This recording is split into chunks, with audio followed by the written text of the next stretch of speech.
Kalau Nabi sudah mengatakan bahwa ada masanya nanti dunia itu memakan iman seperti memakan api kayu bakar itu. Maksudnya apa? Orang, tuan-tuan sekalian, tidak akan dapat dunia kecuali mengorbankan imannya. Tak didapatnya dunia itu kecuali dia korbankan imannya.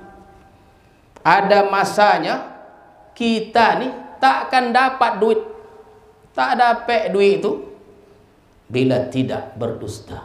Berdusta dulu baru dapat duit. Kita tidak akan kaya bila tidak berbuat riba.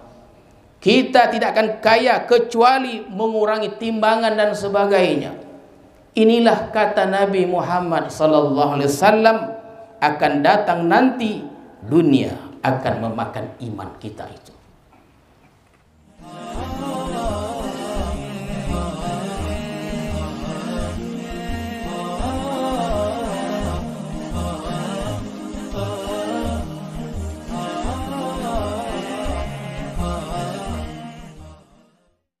Bismillahirrahmanirrahim. Assalamualaikum warahmatullahi wabarakatuh.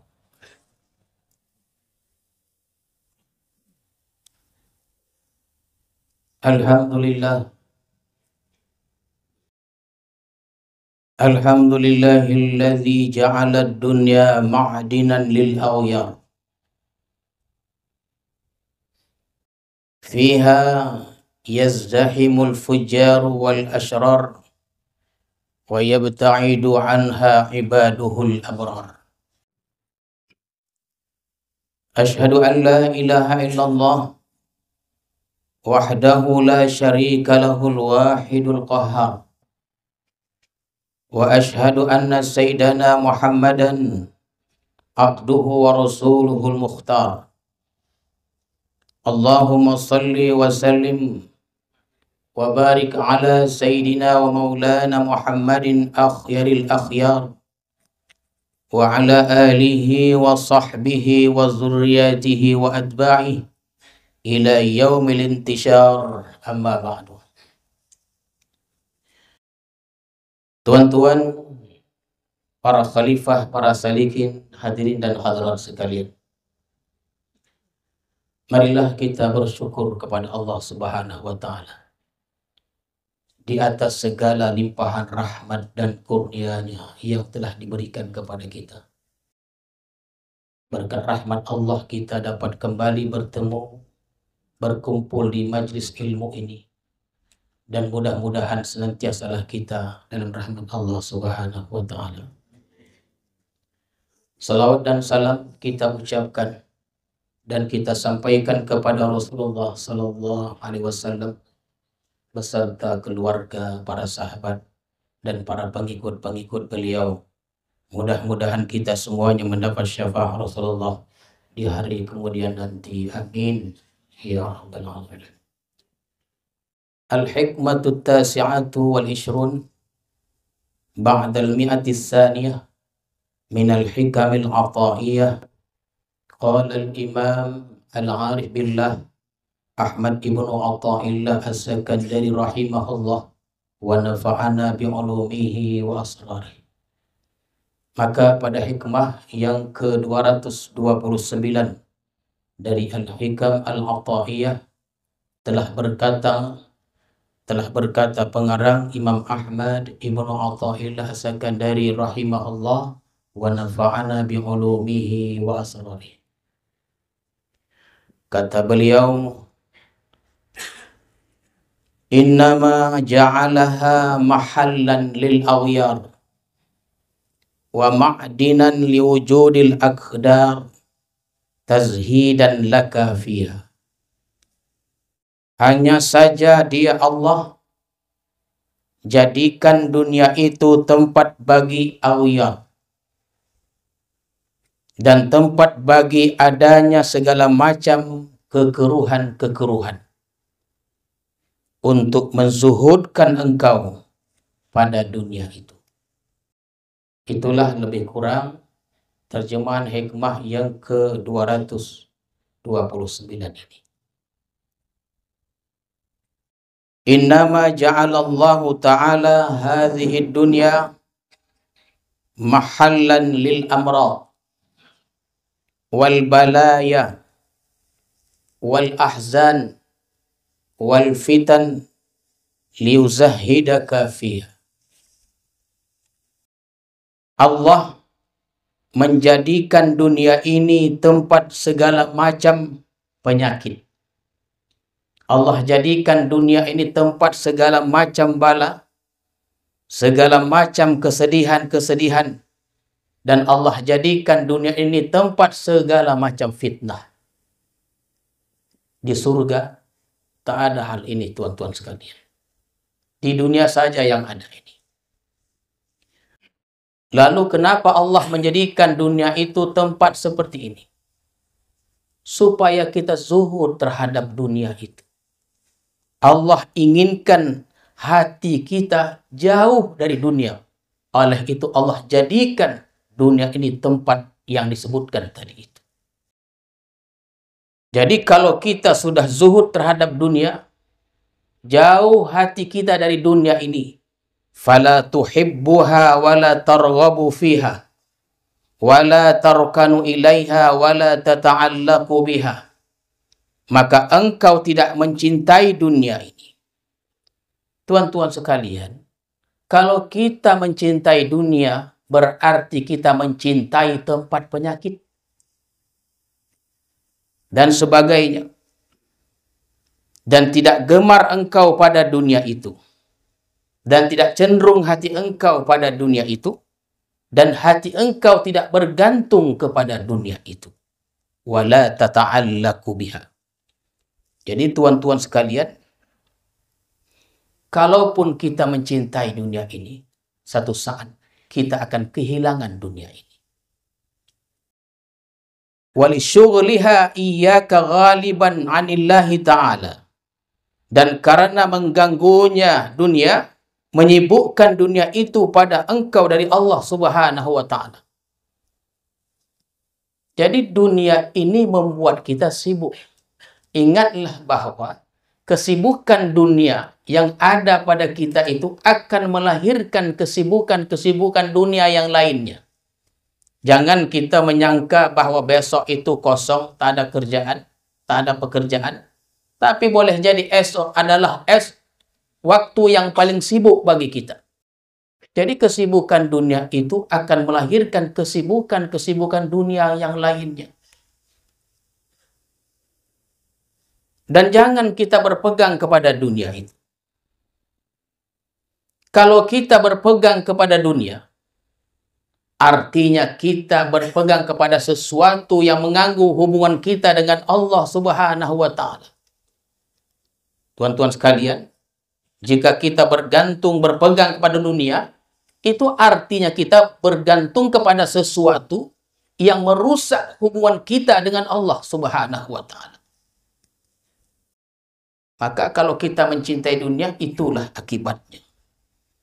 Kalau sudah demikian, kalau kita sudah mencintai dunia ini, susah lurus ibadah kita dan susah istiqamah taat kita kepada Allah Subhanahu wa ta'ala. Wali anna hubbaha ra'sa kulli khati'ah, dan adalah mencintai dunia itu pokok segala dosa. Cinta kepada dunia adalah pokok segala dosa. Kenapa ada orang mengurangi timbangan? Adab saja dia mengurangi timbangan tuh. Uang tahu.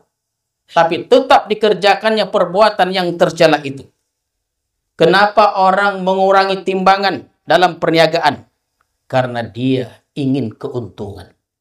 Sehingga dia mengorbankan agamanya itu. Agamanya dikorbankannya. Timbangan dikurangi. Minyak yang mestinya murni dicampur dengan minyak lain dan sebagainya, tuan-tuan sekalian. Waqad warada 'anil Nabi sallallahu alaihi wasallam. Sungguh mendatang dari Nabi sallallahu alaihi wasallam. Apa kata Nabi? Man ahabba dunya adarra bi akhiratih. Barang siapa yang mencintai dunianya, maka akan memudaratkan akhiratnya. Jadi dunia akhirat ini diciptakan Allah seperti timur dan barat, tuan-tuan sekalian. Kalau kita ke timur, jauhlah kita dari barat. Kalau kita ke barat, jauhlah arahnya ke timur. Begitulah perbandingannya. Kalau kita mendekatkan diri kita kepada dunia, artinya jauhlah kita dari akhirat itu. Kalau kita dekatkan diri kita, taat ibadah pada Allah untuk akhirat, jauhlah dunia tadi itu, tuan-tuan sekalian. Jadi Nabi mengatakan, barang siapa yang mencintai dunia akan mengganggu akhiratnya dan pikirannya pun terganggu, tuan-tuan sekalian.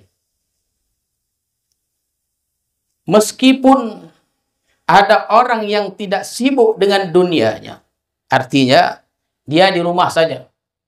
Dia di rumah. Dia tidak keluar. Dia tidak sibuk di luar. Dia di rumah saja. Tapi pekerjaannya itu, bisnisnya itu dijalani oleh orang-orang lain yang diamanahkannya. Walaupun dia tidak sibuk di luar, dia hanya menjalankan pekerjaan di rumah, akan tetapi pikirannya itu tidak sunyi dari dunia itu. Pikirannya itu tidak sunyi dari dunia itu. Maka kalau pikiran itu sudah bercampur dengan dunia, susahlah kita khusyuk dalam ibadah-ibadah kita. Tak bisa khusyuk. Kalau pikiran kita sudah bercampur dengan dunia itu, tak bisa kita khusyuk. Dalam sembahyang, dalam membaca Quran, dalam ibadah apa saja dan sebagainya. Kenapa? Karena khusyuk itu adalah buah zuhud pada dunia itu. Jadi khusyuk itu adalah buah az-zuhdu fi dunia, zuhud pada dunia. Jadi orang yang mencintai dunia, mustahil dia bisa khusyuk dalam ibadah-ibadahnya. Kenapa? Karena khusyuk itu adalah buah dari zuhud itu, tuan-tuan sekalian. Jadi kalau zuhud kita tidak ada, kita tidak zuhud pada dunia, mustahil kita bisa khusyuk dalam ibadah-ibadah kita itu. Mungkin kita pernah belajar, dan ini pernah kita sampaikan. Mungkin kita pernah belajar tentang sembahyang khusyuk. Bagaimana cara sembahyang khusyuk. Belajar dengan guru-guru, tuan-tuan sekalian. Salat khusyuk, caranya, metodenya, dan lain-lainnya. Walaupun kita sudah mempelajari bagaimana cara sembahyang itu supaya khusyuk, tapi kalau kita mempraktekkannya tidak akan mampu, tuan-tuan sekalian. Kenapa? Selagi hati masih mencintai dunia itu. Tak bisa. Macam manapun hebat metodenya, kita belajar tentang sembahyang khusyuk, kalau hati kita tidak zuhud pada dunia, lekat hati kita pada dunia itu, selama itu juga kita tidak bisa khusyuk dalam ibadah-ibadah kita.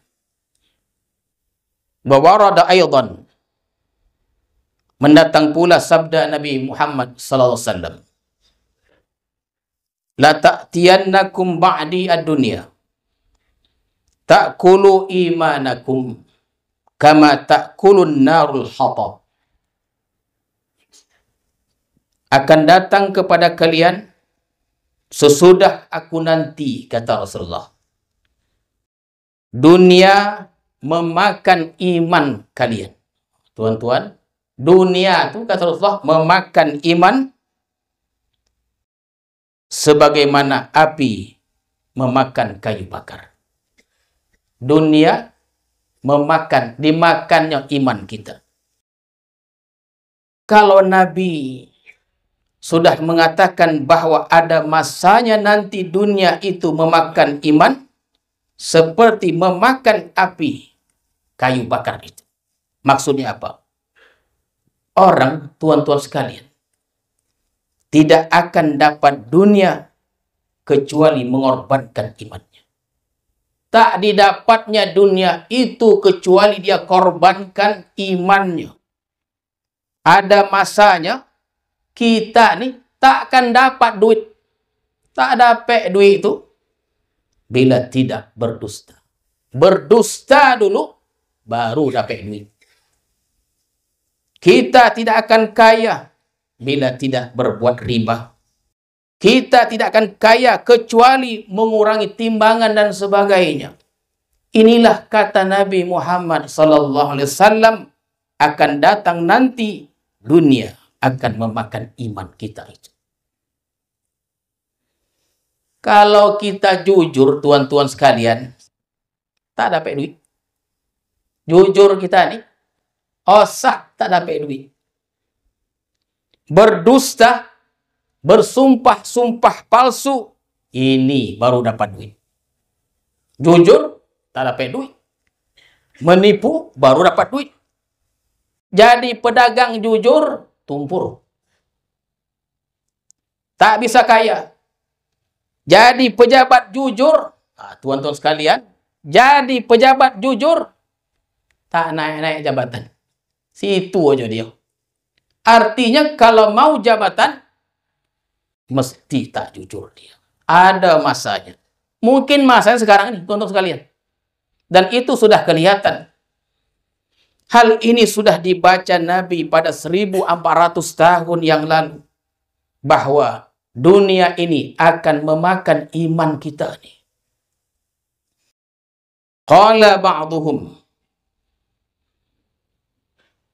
Berkata sebahagian mereka, para ulama, taraktud dunya likasrati anaiha wa qillati ghanaiha wa khissati syurakaiha wa sur'ati fanaiha. Kata Rasulullah, aku tinggalkan dunia ini, artinya tidak aku urusi. Ini kata para sebagian ulama. Aku tinggalkan dunia ini, kata sebagian mereka. Artinya tidak aku urusi. Aku tidak kejar dunia itu. Kenapa? Karena dunia ini banyak susahnya, sedikit kekayaannya jika dibandingkan dengan akhirat, dengan surga itu. Yang tidak ada bandingannya, tuan-tuan sekalian. Yang hina orang yang bersekutu dengan dunia itu. Tuan-tuan sekalian, dikatakan orang yang hina itu adalah orang yang bersekutu dengan dunia itu.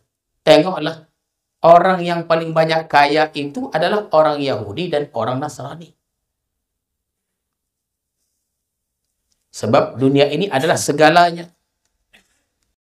Maka ketika Allah menciptakan dunia ini, Allah berpesan pada dunia. Ketika Allah menciptakan dunia, Allah berpesan kepada dunia. Apa kata Allah? Ya dunia, ukhdumi man khadamani. Wahai dunia, tunduklah engkau, menyerahlah engkau, berbaktilah engkau kepada orang-orang yang berbakti kepadaku. Itu kata Allah kepada dunia. Dunia, menyerahlah engkau, tunduklah engkau kepada orang yang berbakti kepadaku. Dan larilah engkau kepada orang yang tidak berbakti kepadaku. Jadi tuan-tuan sekalian, ada dua.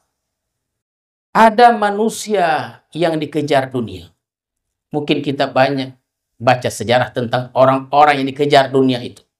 Ada orang, dunia itu yang mengejar dia. Bukan dia yang mengejar dunia. Jadi dalam ini ada dua dia.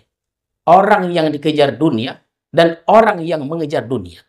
Maka siapakah orang-orang yang dikejar dunia itu?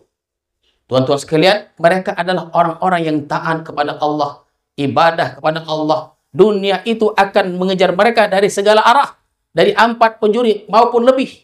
Dunia itu yang mengejar mereka yang taat kepada Allah. Sedangkan yang mengejar dunia itu adalah orang-orang yang ingkar kepada Allah Subhanahu wa ta'ala. Kemana ada dunia, di situ dia ada. Dikejarnya dunia itu. Didatangi dunia itu. Di mana ada kesempatan, di mana ada keuntungan, dia pergi ke situ. Itulah orang-orang yang mengejar dunia. Warada adin Nabi sallallahu alaihi wasallam, al-mu'minu baina makhafataini, baina ajalin qad madha la yadri ma Allah sani'un fihi, wa baina ajalin qad baqiya la yadri ma Allah qadin fihi. Fal yuzawwij al-'abdu min nafsihi li nafsihi, wa min dunya li akhiratihi, wa min hayatihi li mautihi, wa min syababihi li haramihi, fa inna dunya khuliqat lakum wa antum khuliqtum lil akhirah. Ini kata Nabi sallallahu alaihi wasallam. Orang beriman itu di antara dua ketakutan dia, kata Rasulullah. Yang pertama, ketakutan terhadap masa lalu. Apa takutnya? Apakah amal-amal ibadah yang sudah dibuatnya itu diterima oleh Allah Subhanahu wa Ta'ala? Kemudian apakah dosa-dosa yang pernah dibuatnya telah diampuni oleh Allah Subhanahu wa Ta'ala? Kita tidak tahu, tuan-tuan sekalian, tak tahu kita. Adakah amal kita yang kita buat semalam itu diterima oleh Allah? Dan apakah dosa yang kita buat semalam diampuni oleh Allah Subhanahu wa Ta'ala? Kita tak tahu. Ketakutan yang kedua adalah di antara masa yang tersisa. Kita nih yang hadir nih tak tahu kita apa yang Allah putuskan masa depan kita ini. Apakah kita termasuk orang yang beruntung ataukah kita termasuk orang yang merugi, tuan-tuan sekalian. Jadi orang yang beriman itu keadaannya dalam keadaan dua yang takut. Masa lalu dan masa mendatang, tuan-tuan sekalian. Oleh karena itu, kata Rasulullah, maka hendaklah berbekal seorang hamba dari dirinya untuk dirinya, min nafsihi li nafsihi. Dari dunianya berbekal dia untuk akhiratnya. Dari hidupnya untuk matinya. Masa mudanya untuk hari tuanya. Karena dunia ini, tuan-tuan sekalian, diciptakan untuk kalian, khuliqat lakum wa antum khuliqtum lil akhirah. Kita nih, sedangkan kita diciptakan untuk akhirat. Dunia nih diciptakan untuk kita. Dan kita diciptakan untuk akhirat. Qala ba'duhum, berkata sebahagian ulama, ij'al minad dunya ma wasalaka ilal ibadah wa tallik ma fawqa dhalik. Jadikanlah daripada dunia ini sesuatu yang menyampaikan engkau kepada ibadah atau membawa engkau kepada Allah Subhanahu wa Ta'ala. Dan jauhilah dunia yang tidak membawa engkau kepada ibadah kepada Allah Subhanahu wa Ta'ala. Jadi tuan-tuan sekalian, tidak ada satu ayat pun, baik dari Al-Quran maupun dari Al-Hadis Nabi Muhammad SAW, yang mana Allah melarang, Nabi melarang untuk jadi orang kaya. Tak ada. Tidak ada larangan, tidak ada dalil melarang orang untuk menjadi kaya. Kalau ada larangan itu, maka orang pertama yang dilarang Allah untuk kaya itu adalah Nabi Sulaiman alaihissalam. Tak ada. Nabi Sulaiman adalah orang yang paling kaya, tuan-tuan sekalian.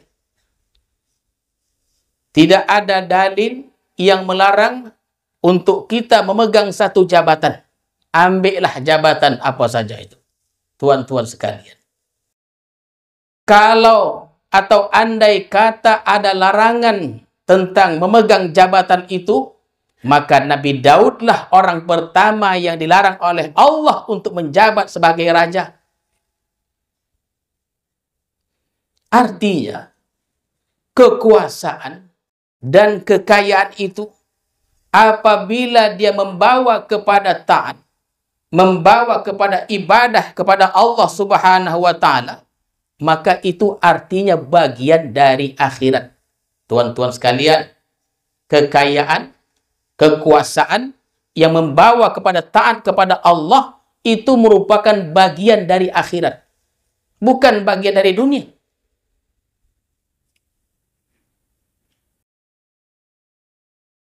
Jadi kekayaan, kekuasaan minal akhirah termasuk bagian akhirat, bukan dunia dia.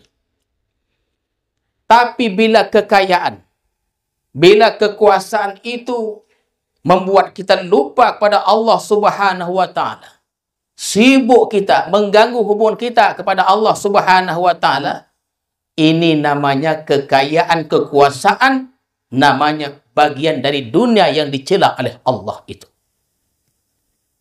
Qala Allah Ta'ala, Allah berfirman, wala tansa nasibaka minad dunya. Jangan engkau lupakan bagian engkau daripada dunia itu. Begitu kata Allah, firman Allah. Jangan kita lupa bagian kita daripada dunia itu. Akhirat melulu jangan juga, tuan-tuan sekalian. Akhirat melulu jangan juga.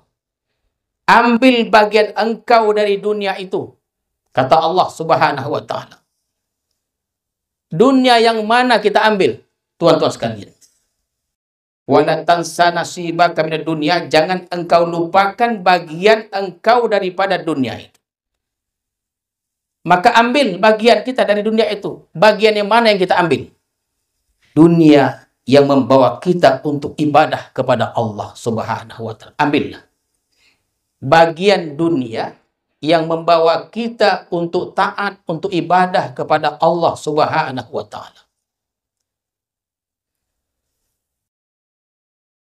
Kalau kita nih mau pakai baju, kita mau pakai jubah yang cantik dan sebagainya, tentu perlu duit. Tuan-tuan sekalian, perlu duit itu untuk membeli jubah. Kita sembahyang, tentu kita memerlukan pakaian untuk sembahyang itu, supaya cukup rukunnya itu, syaratnya itu. Atau perlu kendaraan untuk menyampaikan kita ke tempat sembahyang itu dan sebagainya. Rasulullah pernah bersabda untuk kita semua untuk bersedekah.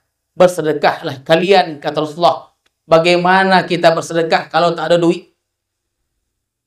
Ada duit, boleh kita bersedekah.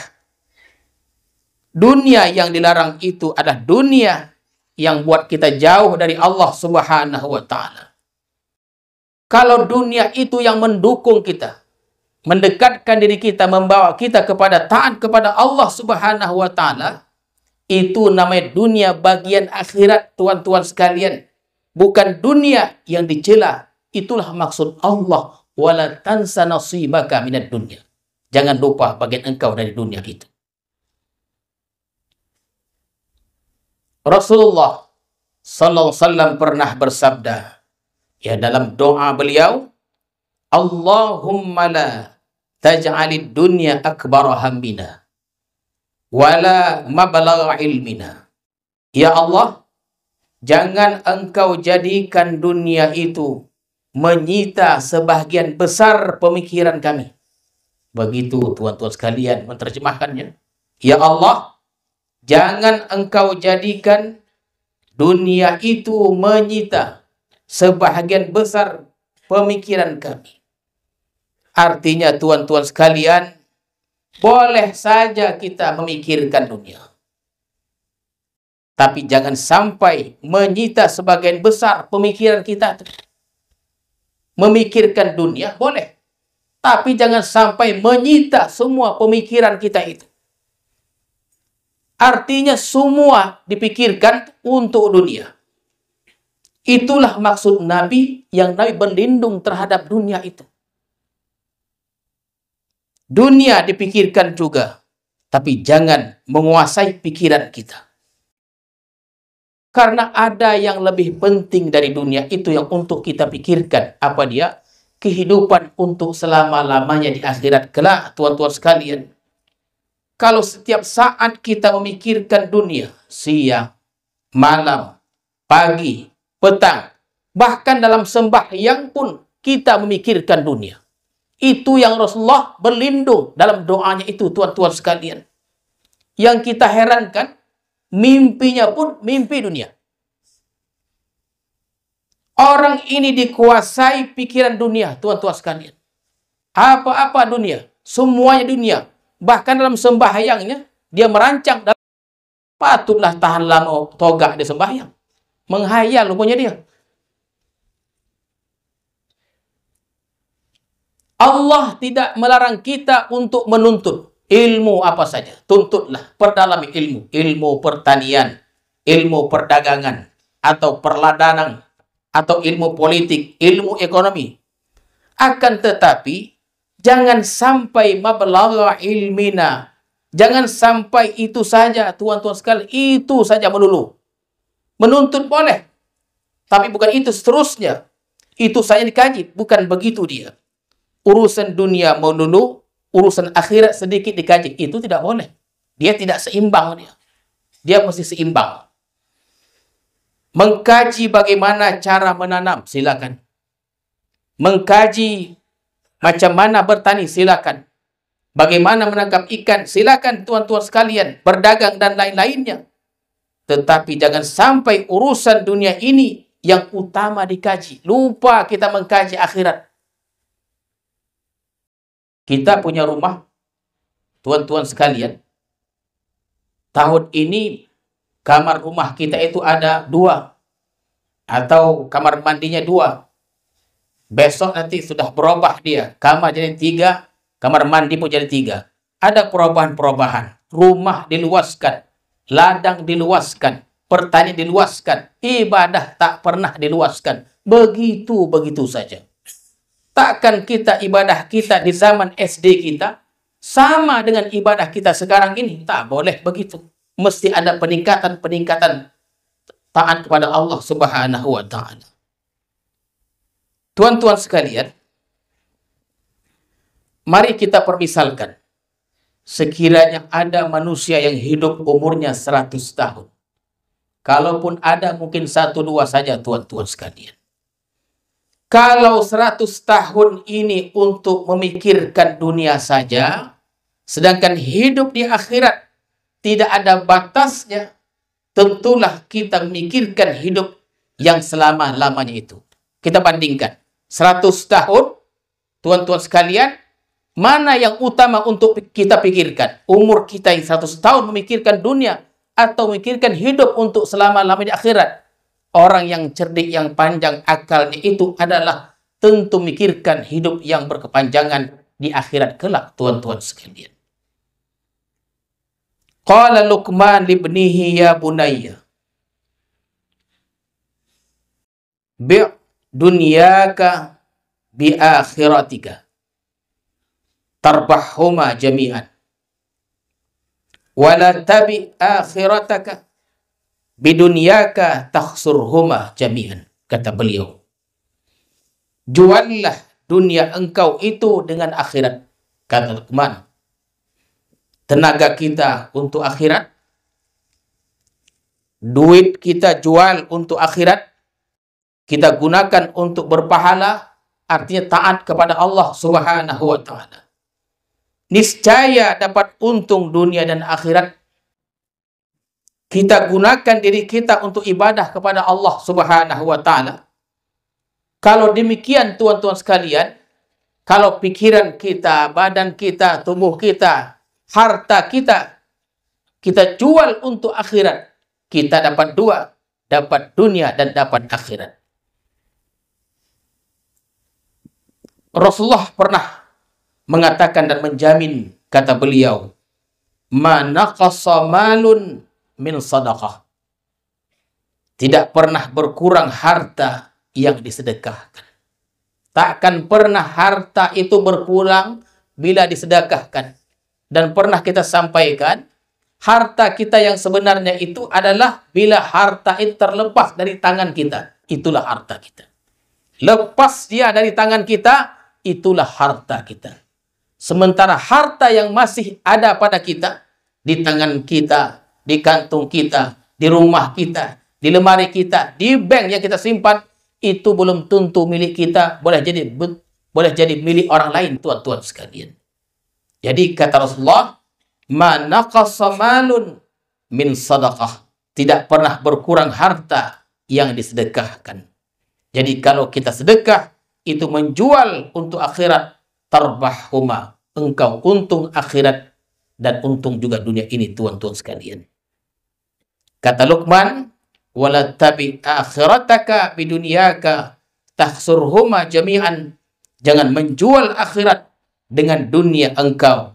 Tubuh badan untuk dunia saja, tuan-tuan sekalian, pikiran untuk dunia. Kalau begini jadinya, tahsurhuma jami'an, engkau akan rugi baik di dunia ataupun di akhirat.